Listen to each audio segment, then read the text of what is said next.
aristas. Vamos a sumar para profundizar y para tener más claridad respecto de este conflicto en desarrollo a Juan Bataleme, que es especialista en seguridad internacional y defensa. ¿Cómo está, Juan? ¿Qué tal? Buenas noches, Jessica, a vos y a la mesa. Gracias por hablar conmigo. Bien, es muy difícil de entender lo que implica este conflicto, ¿no? Porque hay una cuestión más fácil que es Irán versus Israel, algo que, digamos, está más contado, más dicho, lo tenemos más claro, la intervención de Estados Unidos, pero después hay como una ola expansiva en la respuesta de Irán con ataques a países vecinos, a países de la región. Estábamos contando el ataque a la embajada de Estados Unidos en Arabia Saudita. Esta estrategia o esta reacción que está tomando Irán, ¿hacia dónde puede llevar el conflicto? ¿Cómo lo definirías? Yo lo que te diría en primer lugar es que es fácil de entender desde el punto de vista de Irán, que es involucrar y aumentarle los costos no solamente a Israel y a los Estados Unidos, principalmente a Israel, sino también a todos los que son vecinos suyos en el Golfo Pérsico. Básicamente es la opción de, si uno lo mira desde este lugar del planeta, por así decirlo, yo te diría que lo que está haciendo Irán es la opción Sansón, ¿no? Está agarrando las columnas del templo y se está tirando el templo encima. Ahora, en ese punto genera un grado de destrucción y un grado de daño que va a repercutir no solamente en los países productores de petróleo, sino en los que comercian petróleos, en el estrecho de Hormuz, en la política doméstica norteamericana, en la de Israel, etc. La condición básica que Irán tiene para poder hacer esto es que tiene una industria militar misilística muy sofisticada, principalmente con misiles de corto y de mediano alcance, digo entre 400 o 500 y 1000 kilómetros y de más de 4000 kilómetros, y un grado de sofisticación con armas inteligentes como son drones, como bien lo hemos visto en el escenario de Ucrania, o sea, drones iraníes vendidos a Rusia para ser utilizados contra los ucranianos, que es lo que Estados Unidos hoy está tratando de degradar junto con todo el aparato militar iraní. ¿Qué es lo Sí. que estás viendo en definitiva? Que Irán no va a caer en silencio, digamos. Ahora, si vos tuvieras que establecer una comparación entre el poder de Estados Unidos e Israel, poder militar, versus el de Irán, ¿cómo dirías que es esa relación? La principal ventaja que tiene Estados Unidos e Israel es que son dos fuerzas militares no solamente probadas en combate, uno podría decir que Irán también ha sido probado en combate recientemente, pero lo más importante es la modernidad de sus equipamientos militares, el dominio, si vos querés, de lo que llamamos el espacio común, el dominio del ámbito marítimo, espacial y aéreo, mientras que Irán es una fuerza militar relativamente obsoleta, pero con un peso específico en la dinámica regional del Medio Oriente. Por ejemplo, 600 en total, entre el ejército, la Armada, la Guardia Republicana, la Fuerza Aérea, 610.000 hombres. Ahora, vos mirás estos 3 días de ataques y, por ejemplo, la Armada iraní ha sido realmente diezmada. No obstante ello, Irán tiene, por ejemplo, la capacidad de poner minas acuáticas que pueden dañar el comercio internacional, como ustedes bien lo decían. Ese es por un lado. ¿Cuál es la gran ventaja de Irán? La guerra asimétrica. Esto es la acción terrorista, la acción de este tipo de atacar objetivos civiles a mansalvas, utilizar drones para atacar a los ingleses en Chipre, etcétera. Pero como fuerza militar comparativamente con los Estados Unidos y con Israel, ciertamente que es una fuerza militar menor desde el punto de vista tecnológico y de capacidades.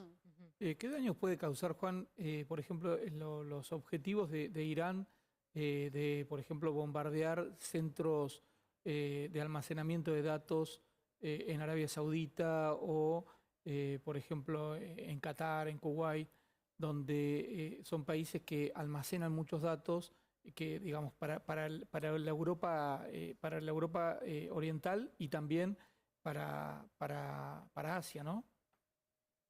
diste la clave en dos componentes, ¿no? Vos hoy tenés dos grandes fuentes de riqueza, la energía digamos, la energía petrolera, por así decirlo, no es la única, pero es uno de los componentes, y la otra es la energía que proviene de los datos, la riqueza que proviene de los datos. Vos tenés todos los países del Golfo Pérsico, más Arabia Saudita, están en un proceso de modernización de sus economías y de diversificación de sus economías. Parte de ello es tener data centers, poder generar nuevos negocios, por así decirlo, con seguridades que no desde el punto de vista militar, pero sí desde el punto económico y político que estos países daban. Al atacar eso, dañás esa cúpula, si vos querés, esas seguridades, esos negocios que también Occidente estaba haciendo en esos lados. Todos esos negocios tienen esta dimensión hoy geopolítica, que no es que es nueva, sino que se redescubre, y de ahí que vos tenés toda esta discusión acerca de dónde es más seguro ubicar, por ejemplo, producir nuevo petróleo, tener nueva infraestructura, o dónde poner data centers, etcétera. Pero es esto, ¿no? Es dañar, es trasladar los costos a aquellos que le están haciendo pagar en este momento o el costo por tener un programa de misiles y un programa nuclear como tiene Irán. Eso te iba a preguntar, Juan. ¿Irán tiene capacidad nuclear, tiene armas nucleares? Porque Vance, el vice de Estados Unidos, dijo, no vamos a parar hasta destruir la capacidad nuclear iraní. ¿Esto es un hecho ya? ¿Ellos tienen armas nucleares? Es clave lo que vos estás señalando. Una cosa es tener capacidad nuclear, otra cosa es tener el arma nuclear. ¿Tiene Irán capacidad nuclear? Sí, por supuesto, la ha ido construyendo desde los años 80, producto de su propia dinámica con, en ese momento, Saddam Hussein y la guerra, y la guerra irano-iraquí. En su momento, Israel e Irán colaboraron incidentalmente en destruir el programa nuclear iraquí. Después eso le dio una ventaja a Irán, estoy hablando en perspectiva histórica, Irán ha continuado con eso. ¿Qué es lo que tiene hoy en términos de capacidades nucleares Irán? La capacidad de enriquecer uranio en grado militar y eventualmente otro tipo de material nuclear como podría ser el plutonio. Recordemos que en el año 2010, a través de un virus cibernético, se atacó la central de Bushehr. Digo, esto es un problema que se arrastra desde la época de Bush. Esa capacidad ciertamente que Irán la tiene, y es lo que van a terminar, y es el objetivo número uno. El objetivo número dos es terminar con la capacidad misilística iraní. Irán, como te decía, no solamente es productor de drones, sino que es productor de misiles de mediano y corto alcance. Yo no sé si ustedes recuerdan, pero me permite esta pequeña disquisición. Fue muy gracioso que en la campaña de la guerra que duró 12 días, en junio del 25, Luis de Lía estaba en un búnker de Irán mostrando misiles, que fue algo surrealista desde el punto de vista nuestro, pero sí lo que te muestra es que Irán tiene esa capacidad de lanzar misiles. Y eso es una espada de Damocles, no solamente en Israel, no solamente en Turquía, en todos los estados del Golfo Pérsico y en toda la infraestructura militar que Occidente tiene en ese lugar. Y yo lo último que te agregaría con respecto a eso es que recordemos que hasta hace no mucho tiempo atrás se hablaba de la capacidad de generar bombas sucias o usar material radioactivo para cometer actos terroristas. Si nosotros sabemos que Irán es el régimen número uno en la promoción del terrorismo internacional, uno no podría descartar, como ninguna capital europea ni los propios norteamericanos descartan, que el día de mañana, de seguir en esta lógica, aparezca terrorismo de este tipo en alguna de las, o el daño en alguna de las ciudades europeas. Juan, te hago un punto, mostremos el tuit al que hacíamos referencia de las declaraciones de Vance, el vicepresidente de Estados Unidos. Dio una entrevista, esto es de hace un rato, con Fox News, y ahí dice: el presidente quiere dejar claro a los iraníes y al mundo que no descansará hasta lograr ese objetivo tan importante de garantizar que Irán no pueda tener un arma nuclear. Esta fue la declaración del vicepresidente de los Estados Unidos hace un rato en una entrevista con Fox News. Y te quiero, Juan, preguntar por una expresión de deseo de Donald Trump, o quizás un objetivo, que es que esto dure él tiró, digamos, el 4 semanas como una posibilidad. Teniendo en cuenta lo que vos estás planteando como escenario de Irán queriendo echar mano a todo lo que puede para, bueno, si cae va a destruir lo más posible, ese periodo, esa ventana de tiempo que propone Donald Trump, ¿es posible, es viable o es más una expresión de deseo de lo que él quiere, sobre todo para su propio frente interno? Yo te lo respondería de manera sencilla. Depende del stock militar que tenga Irán y de la capacidad y de la velocidad con la cual Estados Unidos pueda destruir infraestructura militar, en particular esos misiles que vos estabas mostrando, que muchas veces en realidad nosotros vemos los que son interceptados por el Iron Dome o por los sistemas Patriot, etcétera.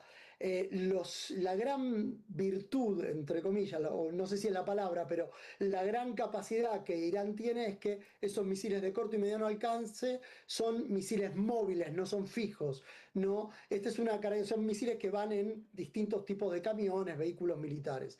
Al ser movibles y al tener el espacio geográfico que Irán tiene a su favor, puede desplazar, puede moverse, son blancos que demandan una inteligencia constante y poder identificarlo y poder tener la capacidad rápida de pegar. Eventualmente eso se logra, pero vos necesitas un tiempo para poder identificar, localizarlo y destruirlo. Los Sí, stocks son fijos, sí. eso es clave, y solamente un dato te voy a dar: en estos 3 días, en total, entre Israel y los Estados Unidos, aproximadamente, según las fuentes que he podido consultar, hay, digamos, del orden de las 1000 salidas de combate diarias. Ahora, ¿qué suponen las 1000 salidas de combate diarias?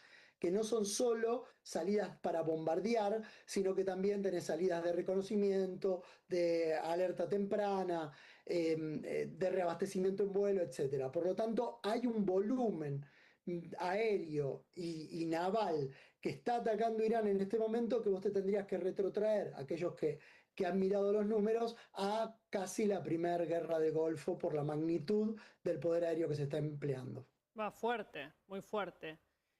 ¿Ves la posibilidad de que se sume algún otro país a esta avanzada o no? Militarmente, En lo ¿no? inmediato, Militarmente en lo hablo. inmediato no, supuestamente van a aparecer contribuciones bueno, a ver, Inglaterra dice que no va a tomar medidas militares, pero facilita el uso de Diego García para lanzar operaciones militares, por lo tanto está interviniendo. Francia supuestamente sí va a sumar a la coalición, por lo menos eso es lo que está apareciendo en el horizonte. Alemania también ha dicho que está interesada en sumarse a esta coalición, y la pregunta es qué van a hacer los países del Golfo, ¿no? Yo recién hablaba de que la Fuerza Aérea Israelí es una fuerza aérea del siglo XXI. Bueno, la Fuerza Aérea de Arabia Saudita también es una fuerza aérea del siglo XXI. La Fuerza Aérea de Irán es una fuerza aérea del siglo XX. Es probable de que con el paso del tiempo, y si la crudeza de los ataques iraníes sobre territorio saudí, kuwaití, cualquiera de los otros emiratíes, puedan aparecer coordinadamente con los norteamericanos alguna acción militar en los próximos días. Pero, digamos, es una alternativa y los medios militares los tienen. Sí. Y respecto de la posición de China y de Rusia, ¿crees que puede haber alguna novedad? Porque si bien tienen un rol en el que han repudiado y han manifestado su rechazo, de ahí no pasan. De ahí no pasan, exactamente. Esto es muy interesante porque nos traen discusiones lejanas, o que parecen lejanas, pero al ámbito doméstico. Hasta hace no mucho tiempo atrás, hasta hace, qué sé yo, 3, 4 años atrás, había mucho argentino que soñaba con involucrar a los chinos en el Atlántico Sí. Sur, porque en esa fantasía de una neoguerra de Malvinas, los chinos iban a venir a ayudarnos. Lo que está probado son dos cosas. Uno, que los BRICS en todo caso es un foro de articulación de políticas comerciales y no mucho más. que China y Rusia pueden ser muy buenos socios para comprar y vender, pero no necesariamente son aliados militares del tipo o del tipo de alianza que tienen Israel y los Estados Unidos, o los propios europeos con los Estados Unidos. Entonces, muchas veces a las palabras se las lleva el viento, y cuando el 0800 llamen a Xi Jinping o llamen a Putin, quiere operar, no opera, ¿no? Yo le Está recomiendo a toda la ocupado, audiencia. llamás y te da ocupado.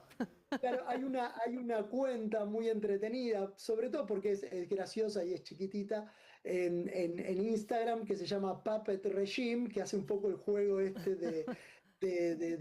claro, de tiranías y de juega con marionetas. Bueno, y había una broma muy similar a esto cuando Maduro lo agarraron de las pestañas y se lo llevaron a Nueva York, digamos, ¿no? Sí. Hagamos todos los negocios, pero sepamos que no son aliados de peso, China y Rusia, porque no es en pos de sus intereses estratégicos militares. Claro. Esa es la realidad, más allá de la broma para distender, sobre todo por la hora, pero una cosa completamente distinta sería China en un escenario de Taiwán, ¿no? Ahí estamos Claro. hablando de otra cosa. O de Rusia con la misma Ucrania. Pero Irán es sacrificable, y en política internacional los estados chicos son sacrificables. Sí. Gracias, Juan. Te agradecemos por la hora y también por la claridad con la que nos ayudaste a entender lo que está pasando. Gracias. Gracias. Buenas noches.